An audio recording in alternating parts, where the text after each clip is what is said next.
জীবনে চলার পথে আর যাই হোক না কেন মানুষের সঙ্গে অন্যায় করবেন না। কারণ এই সামান্য অন্যায়ের ফল একদিন ঠিকই ভোগ করবেন।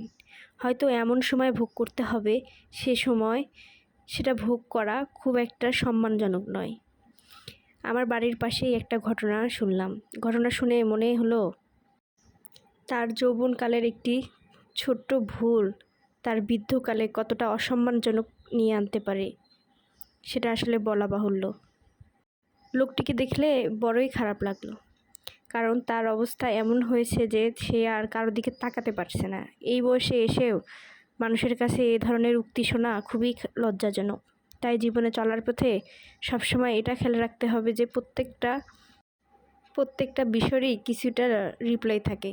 তাই সবসময় নিজের সম্মান বজায় থাকে এরকম কাজ কখনোই করা উচিত না। তো আজকে কথা বলতে বলতে ইলিশ মাছ রান্না করলাম।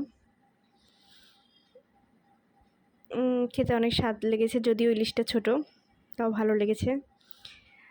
তো আমার ভিডিও কেমন লাগছে সবাই লাইক, কমেন্ট এবং শেয়ার করে সবসময় পাশে থাকবেন। আল্লাহ হাফেজ।